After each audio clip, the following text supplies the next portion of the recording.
Welcome to DDR9 news.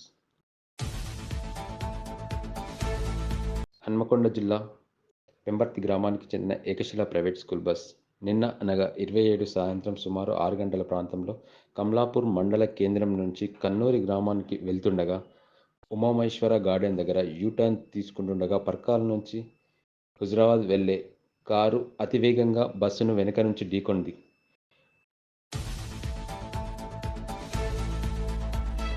ఈ ప్రమాదంలో కారులోని వ్యక్తి ఒకరు మృతి చెందగా మరొకరి పరిస్థితి విషమంగా ఉంది మరియు పలువురికి గాయాలయ్యాయి. అక్కడే ఉన్న సీసీటీవీ కెమెరాల ఆధారంగా బస్సు డ్రైవర్ నిర్లక్ష్యం మరియు కారు అతివేగమే ఈ ప్రమాదానికి కారణంగా తెలుస్తుంది. ప్రమాదం జరిగిన వెంటనే అక్కడ రోడ్డుపై వెళ్తున్న స్థానికులు మరియు బస్సులో నుంచి కొందరు విద్యార్థులు దూకి బస్సు అద్దాలు పగలగొట్టి మిగతా విద్యార్థులను కాపాడారు.